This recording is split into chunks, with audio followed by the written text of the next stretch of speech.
don't mean a thing if it ain't got that swing.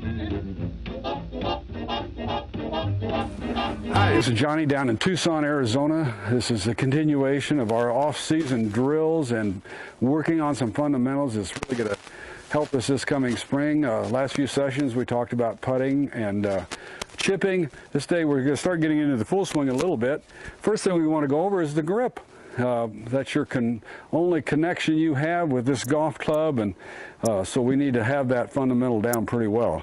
In the left-hand grip, I want to just emphasize that it's more in the fingers of the left grip. If you take this bottom part of this hand here and back here, that's right where the grip will set, and then it'll rest right on this part of your hand. We want to get into a position so that we can hinge it.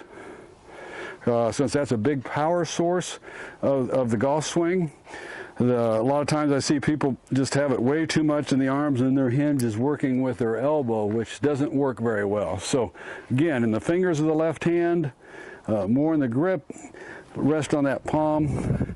So that's what your left grip would look like. If you set it down, there's a little V formed here. That should be pointing up this direction somewhere.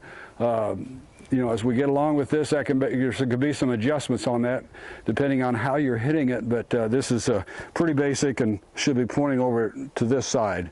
As far as the right hand grip, you hold the club out at about a 45-degree angle, put your right hand up here and just sort of slide it down until it covers that thumb, and then just have a little trigger, a little gap between the two. That little trigger will really help you control the club face, that impact.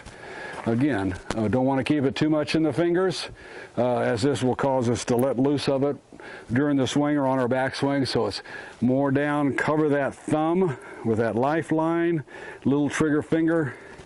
Again, that's what the grip would look like.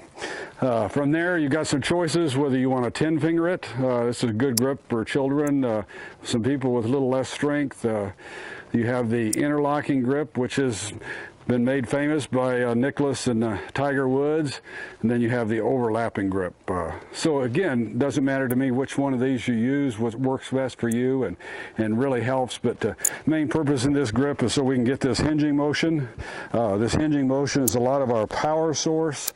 So again, let's work on that grip, make sure we get it on there correctly, and as we'll continue, we'll talk about some other things on starting things that you can do this winter that's really going to help you this coming spring. So again, part of our off-season golf tips.